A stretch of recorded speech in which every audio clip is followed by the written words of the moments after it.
The tolerance on this gear is critical. Adjust the calibration dial very slowly, Ensign. The precession is remarkable at this speed. Yes, the Type 92s were always highly accurate. Adjust bearing. Target moving fast. Confirmed. Correcting elevation now.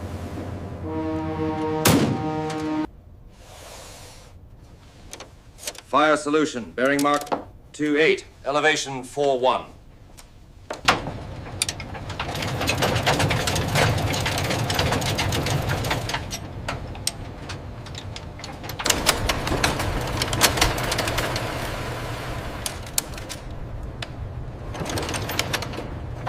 Interference on the PPI. I'm losing the target. Adjust the gain slowly. Let's see if we can stabilize the signal. September 1945.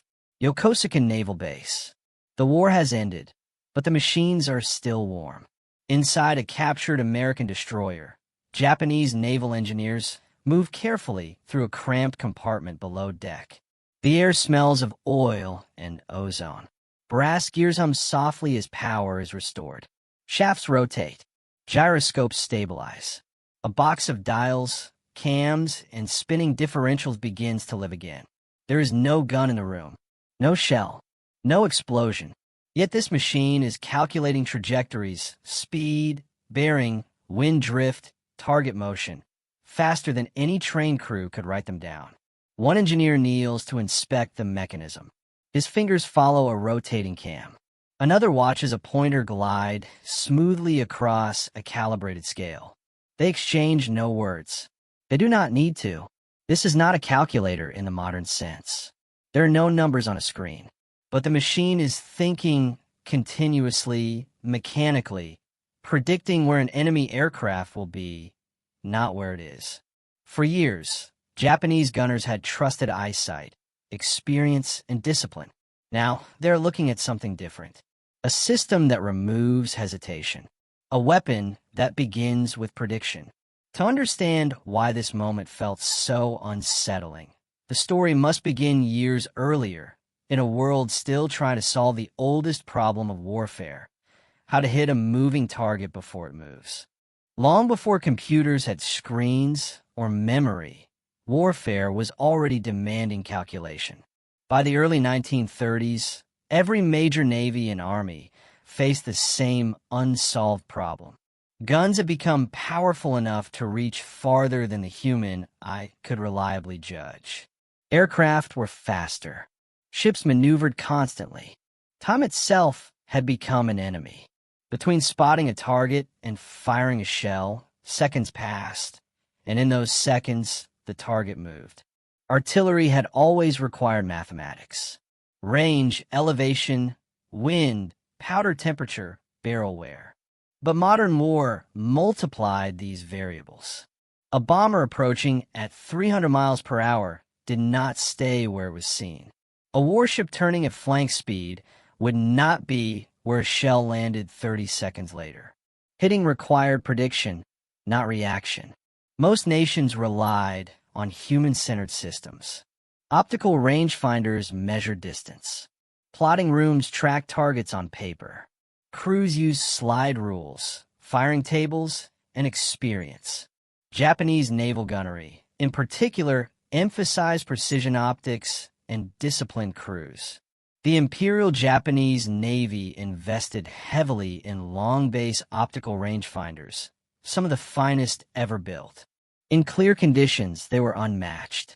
But clarity was a luxury. Smoke, weather, darkness, and stress eroded human judgment. At night, or in poor visibility, even elite crews struggled. The faster the target, the narrower the margin for error. Across the Atlantic, a quieter approach was taking shape. American engineers were not trying to train better gunners. They were trying to remove the gunner from the calculation loop entirely. The idea was not new. Mechanical computation had existed for centuries. Clocks, differential gears, navigation instruments. By the late 19th century, engineers understood that rotating shafts and gears could represent variables continuously. Change the input, and the output changed instantly. No waiting, no recalculation. In the United States, this concept found a home in naval gunnery. The U.S. Navy had learned painful lessons during World War I. Ships fired thousands of shells for few hits. Human plotting could not keep up with maneuvering targets. After the war, naval officers began working closely with engineers, not to improve accuracy by degrees, but to redesign the entire firing process. At the center of this effort was the idea of centralized fire control. Instead of individual gun crews aiming independently, data would be gathered at a single point, processed, and distributed automatically. The ship itself would become a calculating organism. The key was analog computation. Unlike digital machines, which count in steps, analog machines model reality directly. A rotating gear could represent speed. A tilted cam could represent acceleration. A spinning gyroscope could stabilize direction in three-dimensional space. By linking these elements, engineers could build machines that solved differential equations physically in real time. By the early 1930s, American firms like the Ford Instrument Company were already producing mechanical fire control computers. The most famous of these, the Mark I Rangekeeper, could continuously calculate a firing solution for naval guns against a moving target. It accounted for own-ship motion, target speed, bearing rate, and ballistic characteristics, all without stopping. To a gun crew, it appeared almost magical. Dials turned on their own. Pointers aligned themselves. Orders arrived electrically. The gunner no longer aimed. He obeyed. Other nations watched with interest but caution. Germany experimented with mechanical predictors, particularly for anti-aircraft use. Japan focused on optics and crew excellence. Both approaches assumed that humans remained central. Machines assisted. They did not decide. The American approach was different.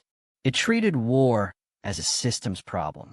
This philosophy required more than clever engineering.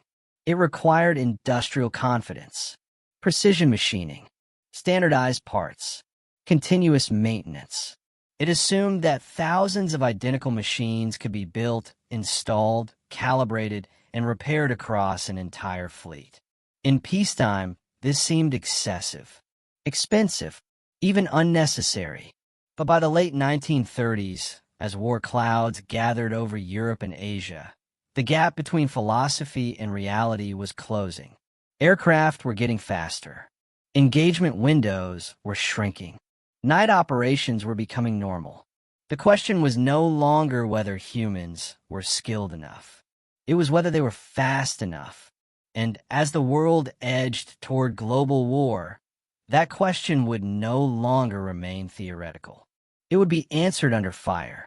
December 7th, 1941 shattered assumptions on both sides of the Pacific. For the United States Navy, Pearl Harbor was not only a tactical disaster, it was a revelation. Battleships lay burning in shallow water, struck by aircraft that had approached undetected. Anti-aircraft fire had been heavy, but largely ineffective. Gunners fired where planes had been, not where they were going. Within weeks, American planners reached a blunt conclusion. Future naval war would be decided by air attack. If ships could not hit aircraft reliably, day or night, clear or clouded, they would not survive. This urgency transformed experimental ideas into operational necessities. The U.S. Navy expanded its partnership with industry and academia at unprecedented speed. The Ford Instrument Company accelerated production of improved rangekeepers, including the Mark 8 fire control computer for heavy naval guns. These machines grew more complex, integrating stabilization systems that compensated for a ship's roll and pitch. Even in heavy seas, gun barrels could be aimed as if the deck were steady. But the greatest leap came from a different direction. Radar. Before the war, radar had been an intriguing but immature technology. By 1941, British early warning systems had proven its strategic value, but precision tracking was still limited. What American engineers pursued was more ambitious: radar that could guide guns directly. At the Massachusetts Institute of Technology, the radiation laboratory became the nerve center of this effort. Physicists, mathematicians, and engineers worked under wartime secrecy to solve problems that blended electronics, mechanics, and control theory. Their goal was not simply detection. It was prediction. The result was the SCR-584 radar system, paired with the M9 gun director. This pairing changed everything. The SCR-584 could lock onto a fast-moving aircraft and track it automatically, even at night or through cloud. The M9 director took this data and fed it into an analog computer that calculated where the target would be when a shell arrived. The solution was transmitted electrically to anti-aircraft guns, which adjusted themselves accordingly. For the first time, radar, computation, and weapons formed a closed loop. Human operators remained present, but their role had changed. They monitored. They approved. They did not calculate. The machine did. Production scaled rapidly. By 1943, these systems were being deployed to defend ports, airfields, and naval task forces. Training emphasized trust that the dials were correct, that the unseen mathematics inside the metal housing reflected reality more accurately than instinct. On the battlefield, the difference was measurable. American anti-aircraft fire grew denser, more precise, and more lethal. Aircraft that once slipped through at night now faced predictive fire. Shell bursts began appearing not behind planes, but ahead of them, exactly where pilots intended to fly. Japanese forces noticed. Reports from pilots and observers described anti-aircraft fire that seemed unnaturally accurate. Maneuvers that once worked no longer did. Diving or climbing only shifted the shell pattern instantly, as if the guns anticipated the move. Yet Japanese intelligence struggled to explain it. Japan possessed radar, but in limited numbers and with less precision. Fire control remained largely optical, relying on visual tracking and manual calculation. Night fighting doctrine emphasized training and courage, not automation. The idea that a machine could continuously compute firing solutions faster than trained crews seemed implausible. There are also industrial constraints. High-precision servomechanisms, stable power supplies, and mass production of complex electromechanical systems were difficult to sustain under wartime shortages. Even when concepts were understood, scaling them was another matter. Meanwhile, the American system matured quietly. By 1943, U.S. warships and ground defenses were increasingly protected by layers of automated calculation. Radar fed computers. Computers fed guns. The delay between detection and response shrank to seconds. This was not a single invention. It was an ecosystem, and it meant that when American fire found its mark, it was not because one gunner was exceptional. It was because thousands of components were working together faster than human reflex. As these systems spread across oceans and continents, they began to reshape combat itself, changing not just how battles were fought, but how they were perceived by those on the receiving end. That perception would soon be examined from multiple angles, each revealing a different facet of the same unsettling truth. For the men who stood at the guns, the change was not immediate. It was learned. American anti-aircraft crews were trained to feel recoil, judge speed, and correct instinctively. Many had grown up hunting or working machinery. They trusted their hands and eyes. When the new fire control systems arrived, they did not look like weapons. They looked like cabinets, gray metal boxes filled with spinning parts and humming motors. At first, there was resistance. Crews worried about failure, about power loss, about surrendering control at the most critical moment. Officers addressed this not with theory, but with repetition. Drills were run until the machines became familiar. Crews learned that the dials responded instantly, without fatigue. They learned that the system did not panic. In combat, the lesson became unavoidable. When radar lock was achieved, shells began bursting in precise patterns ahead of incoming aircraft. They're going to no longer chase the target. He followed orders transmitted electrically. His role shifted from judgment to execution. This was not dehumanization. It was redistribution. Human effort moved from calculation to coordination. Crews maintained the system, fed it data, and ensured its survival under fire. The machine handled the mathematics. Trust, once earned, became absolute, not because of faith, but because of results. The American fire control computer was not intelligent in the modern sense. It did not decide. It modeled. Inside a rangekeeper or gun director, each variable existed as motion. Speed was rotation. Acceleration was change in rotation. Time delay was represented by gear ratios and shafts. When a target turned, the system adjusted instantly because the physics of the machine mirrored the physics of the world. There was no pause between observation and solution. No need to recalculate. The answer was always present, constantly updating. This was the crucial difference. Japanese and German systems often relied on discrete calculations. Measure, plot, compute, fire. Each step introduced delay. American systems collapsed those steps into one continuous process. The machines were also stabilized. Gyroscopes compensated for ship movement. Servo mechanisms translated abstract solutions into physical gun movement. Electricity linked distant components into a single organism. To engineers, this was elegant. To outsiders, it was unsettling. The machine did not wait for instruction. It responded to reality in real time. Tactically, automated fire control changed the geometry of battle. Traditional anti-aircraft fire was reactive. Gunners aimed at where they saw the plane. The faster the aircraft, the more useless this became. Pilots learned to exploit this delay, weaving and diving to throw off human prediction. Radar-directed computation erased that advantage. The American system did not care how a pilot felt or what maneuver he preferred. It measured speed, direction, and rate of change. If the aircraft climbed, the solution climbed. If it turned, the solution turned faster. Suddenly, evasion required breaking the laws of motion, not just human expectations. Pilots began reporting flak that followed them through maneuvers. Shell bursts appeared with disturbing regularity in front of the cockpit. Survival depended less on skill and more on luck.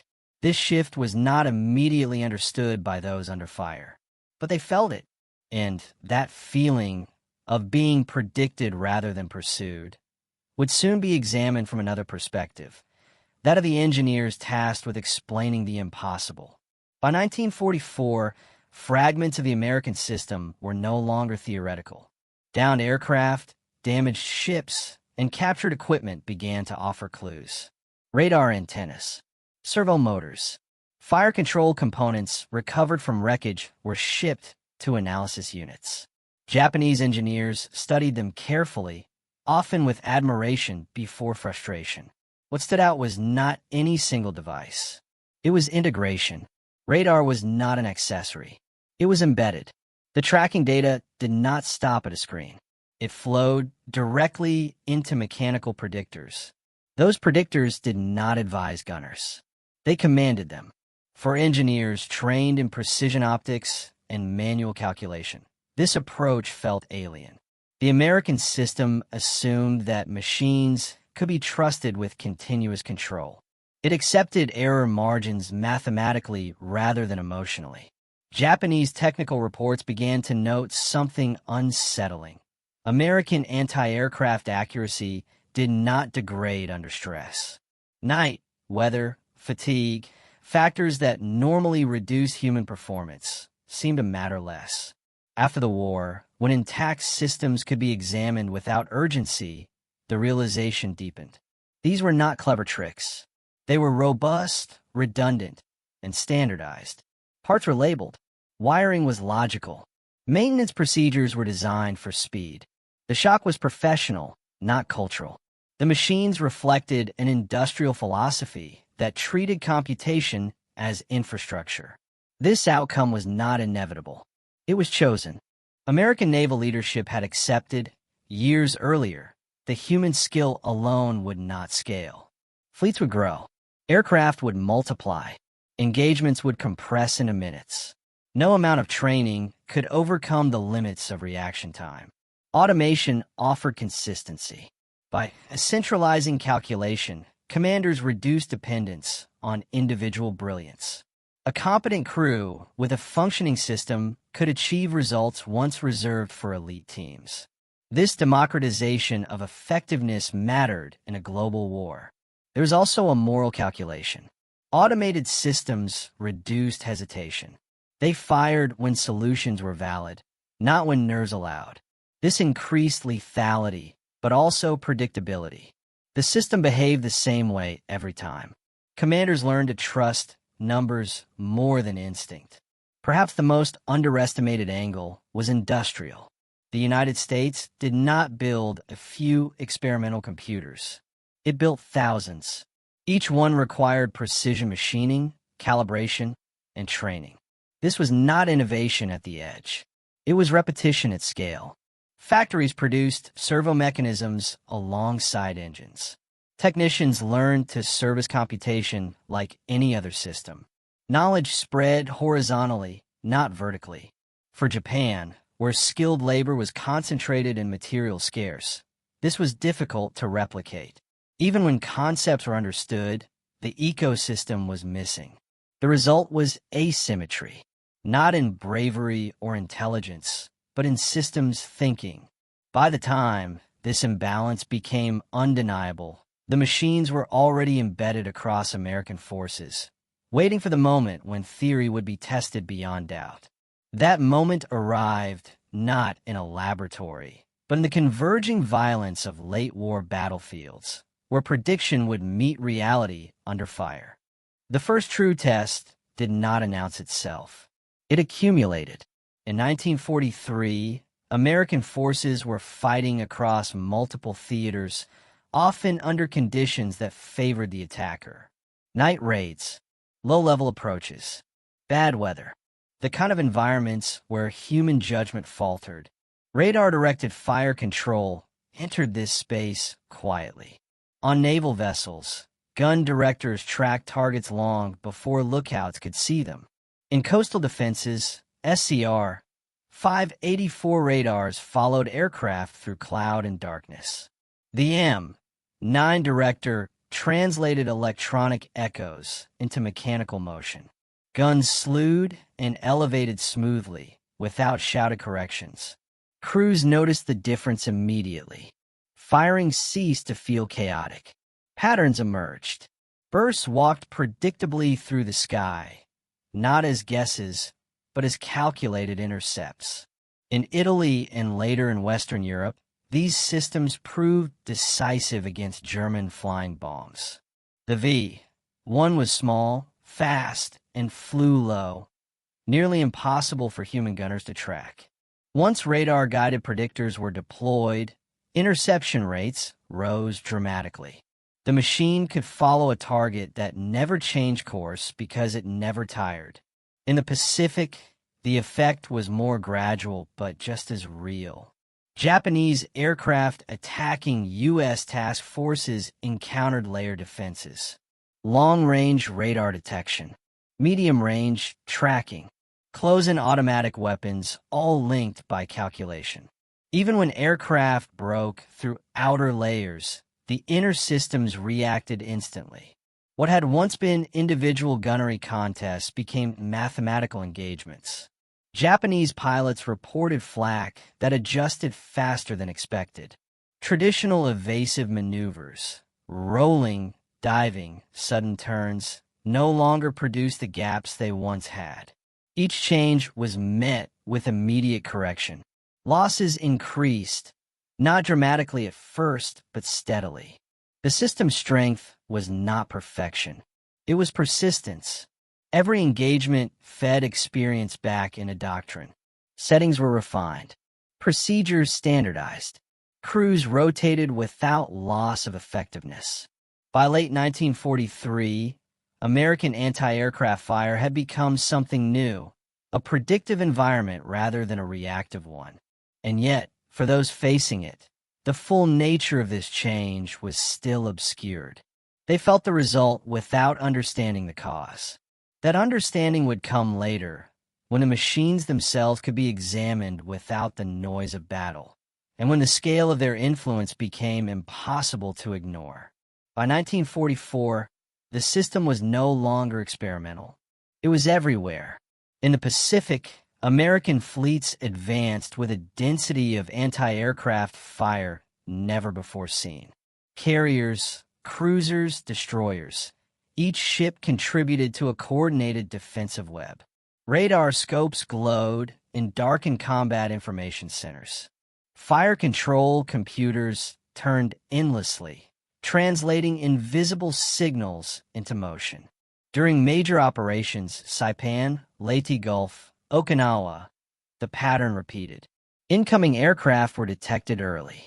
Tracking began automatically. Solutions were generated continuously. By the time pilots could see the ships, the guns were already aimed at where the aircraft would be. For Japanese aviators, the experience was disorienting. The sky ahead seemed to erupt with purpose. Shell bursts were not random. They formed envelopes.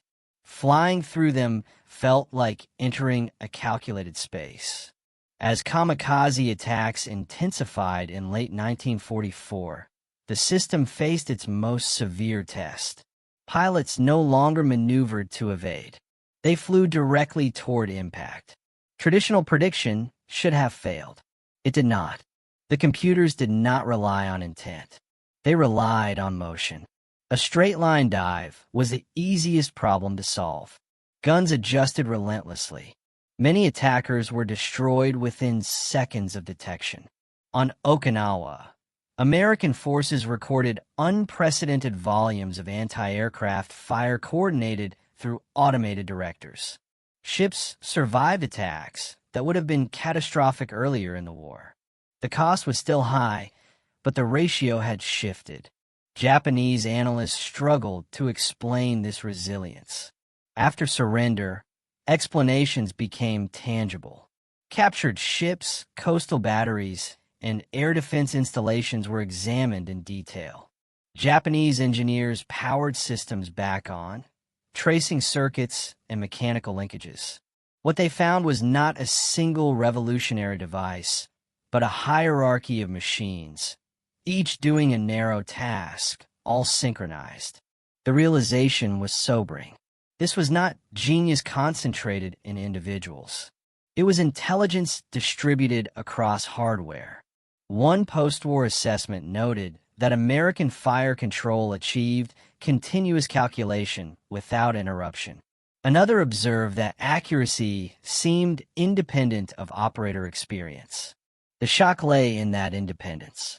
For engineers trained to perfect human skill, this approach felt like a different philosophy of warfare, one that assumed machines could bear responsibility for lethal decisions, not by choice but by design.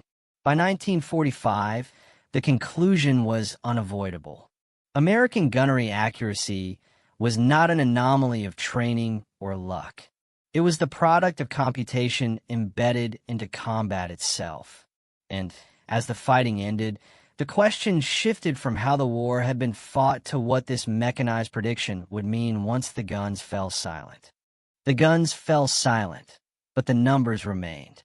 In Europe, the combination of radar and analog computation had reshaped air defense. The interception rate of V-1 flying bombs rose sharply after SCR 584 deployment. Anti-aircraft batteries that had once struggled to hit fast-moving targets now achieved a level of accuracy that was previously considered impossible. Crews with decades of experience observed the same result. Machines consistently outperformed humans. In the Pacific, the shift was even more dramatic. At Okinawa, American task forces faced waves of kamikaze attacks. Before automation, ships might be struck multiple times in a single engagement.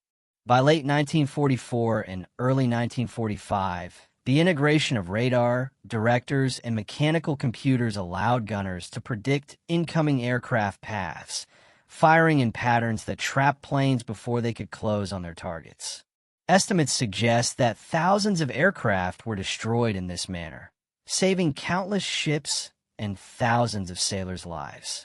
Japanese pilots and engineers recorded these effects in their own reports. Flight logs noted bursts of flak that seemed too precise to be human. Technical assessments written post-war described systems that could continuously calculate target trajectories faster than any human team. For Japanese engineers, it was a professional shock. This was not intuition. This was engineering. The human cost, however, remained high. The Japanese Air Force, depleted by attrition, faced a level of predictive anti-aircraft fire that compounded losses. The effectiveness of U.S. defenses meant that even courageous and highly trained pilots were often neutralized before they could strike. The influence of these systems extended beyond immediate combat results. Officers began recognizing a new principle: industrial capacity, precision engineering, and integrated computation could multiply human effort exponentially. A ship with automated fire control could perform like dozens of traditional crews, making strategy and tactics subordinate to system design. Warfare was no longer just about skill. It was about coordination of information and machinery. But perhaps the most enduring effect was psychological. Both sides understood that the battlefield had fundamentally changed. For the Japanese, encountering machines capable of outperforming elite gunners challenged assumptions about skill, courage, and human limits. For Americans, it validated investment in technological foresight. The quiet hum of the computers had proved its worth, not in theory, but in survival. Even after the surrender, when engineers on both sides examined the captured systems, the lesson was clear. Computation was not a supplement to war. It was a force multiplier that could not be ignored. The war ended, but the machines remained as monuments to a new era. American engineers began transferring lessons from wartime fire control into peacetime innovation. The same principles, continuous calculation, predictive modeling, system integration, formed the foundation for early guided missiles and post-war air defense networks. Gyroscopes and servomechanisms evolved into autopilot systems. Analog computers inspired digital computing research. The concept was no longer limited to guns. It could guide rockets, stabilize spacecraft, or manage industrial production. For Japanese engineers, the encounter was humbling yet enlightening. The meticulous study of captured computers informed post-war technological education. Universities and industries absorbed the mechanical principles, the precision standards, and the systemic thinking that had enabled automation. This knowledge would later influence Japan's rapid rise in electronics and precision engineering during the 1950s and 1960s. The broader lesson of the war was clear. Victory no longer depended solely on individual skill or courage.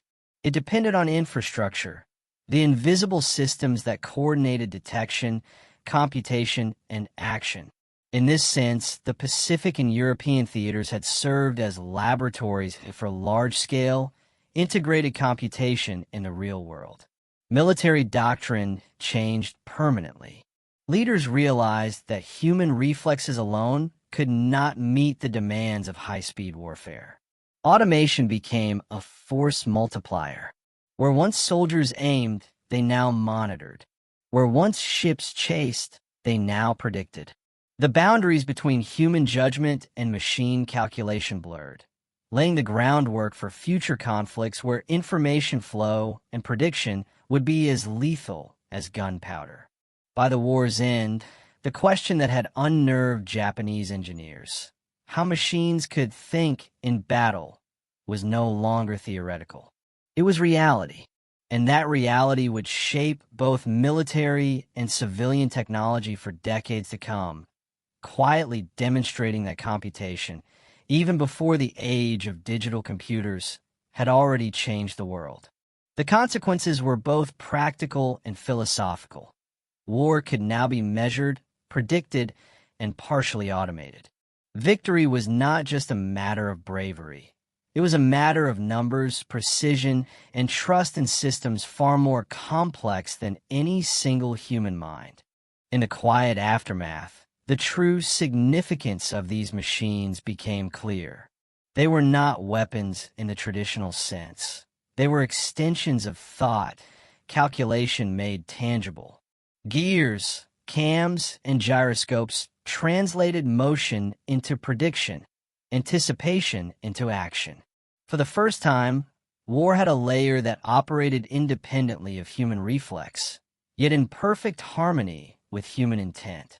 The Japanese engineers who had once observed these systems in disbelief were not witnessing magic. They were witnessing the consequences of a philosophy, that industrial capacity, precision, and computation could amplify human effort beyond its natural limits.